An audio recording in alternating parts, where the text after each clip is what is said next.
KCR farm house లో కూర్చొని చేస్తున్న రాజకీయ కుట్రలకు ఈరోజు రూపంగా కేటీఆర్ మారుతున్న వైనాన్ని గమనించాల్సిన అవసరం ఉంది. పూర్తి చంద్రముఖిగా మారిన చంద్రశేఖరరావు తన కొడుకును అస్త్రంగా ఈరోజు తెర మీదికి తీసుకొచ్చి రెండు టాస్కులు, ఒకటి పొలిటికల్గా ప్రభుత్వాన్ని ఏ విధంగా బదనాం చేయాలి, రెండవది తన కొడుకుని ఎట్లా ఛాంపియన్గా తయారు చేసుకోవాలి. అదే ఇప్పుడు జరుగుతున్న తంతు.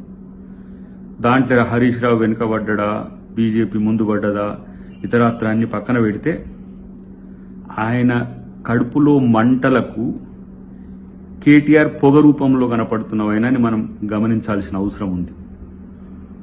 సంవత్సరం కాకముందే ఏ రకమైన కుట్రలు చేస్తే మళ్లీ మనం ప్రజల్లో ఉండగలమని చెప్పి ఇలాంటి ఒక పనికిరాని చెత్త టాక్టిక్స్తో ముందుకొస్తున్నారు.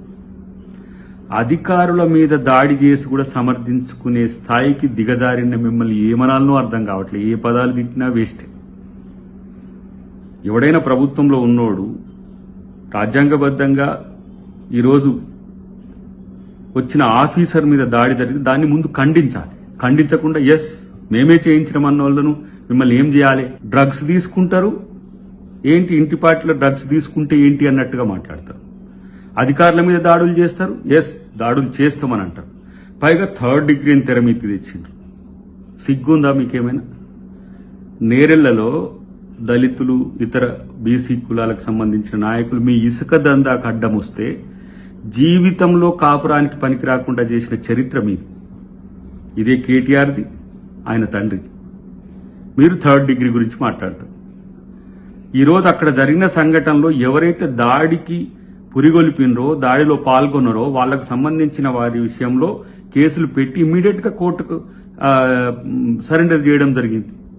దానికి 3rd డిగ్రీ అని చెప్పి ఈయన పోయి పరామర్శించి వచ్చినట్టు చెప్పి బయట ఏదో పానిక్ సీన్ క్రియేట్ చేయాలని ఒక కుట్ర కోణం దీంట్లో దాగి ఉన్నది.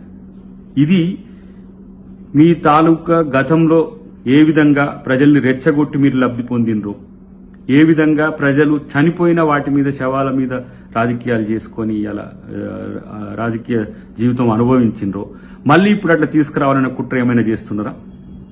ఇది తెలంగాణ ప్రజలు క్షమిస్తారా?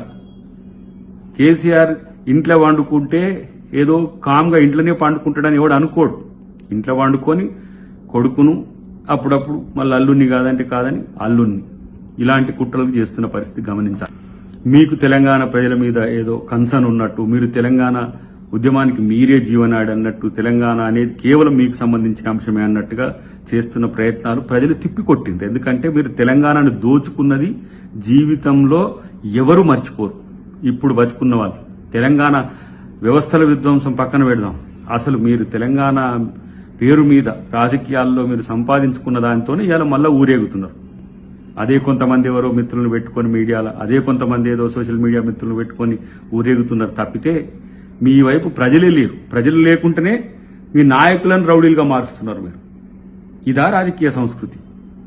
ఇలా ఈ ప్రభుత్వం చేసిన ప్రతి పని మీద విమర్శ పక్కన పెడదాం, మీకు అధికారుల మీద దాడులు చేసే స్థాయికి వచ్చి దాన్ని సమర్థించుకొని ఎస్ మేము దాడి చేసినామనే స్థితికి వస్తే మరి భాజపా ప్రభుత్వం ఏం చేస్తుంది? క్యాట్కు సంబంధించిన అంశంలో ఐఏఎస్, ఐపీఎస్ అధికారుల మీద రక్షణకు లేనప్పుడు ఇలాంటి వాళ్ల పట్ల మీ ఉదాసీనత ఏంటి?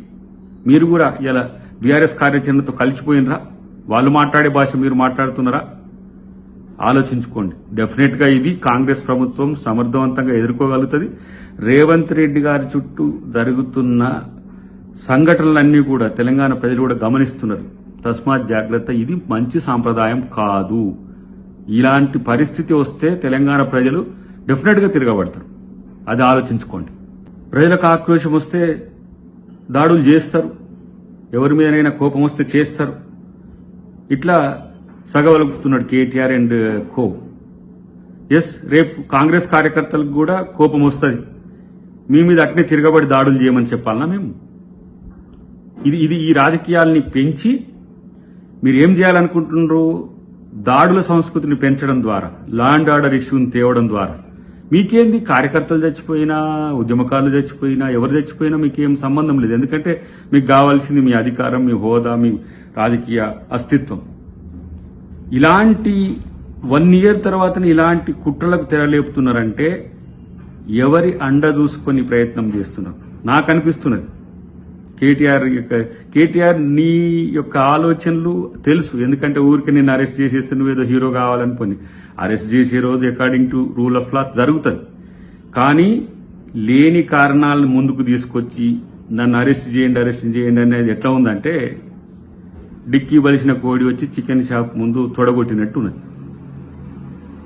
అసలు నీవు ఎంతనో ఈ ప్రభుత్వంలో నీ అవినీతి ఎంతనో, లేకపోతే మీ అయ్య అవినీతి ఎంతనో, లేకపోతే నీ ప్రభుత్వంలో ఉన్న మంత్రుల అవినీతి ఎంతనో తేలేదానికన్నా నాకు రాదురా బాబు. ఒకటే తెగరెచ్చిపోతున్న పరిస్థితి ఉన్నది. కాబట్టి కాంగ్రెస్ ప్రభుత్వం మీద విషం జిమ్మే మీ పట్ల కాంగ్రెస్ కార్యకర్తలు కూడా ఆలోచిస్తున్న వైనాన్ని గమనించండి.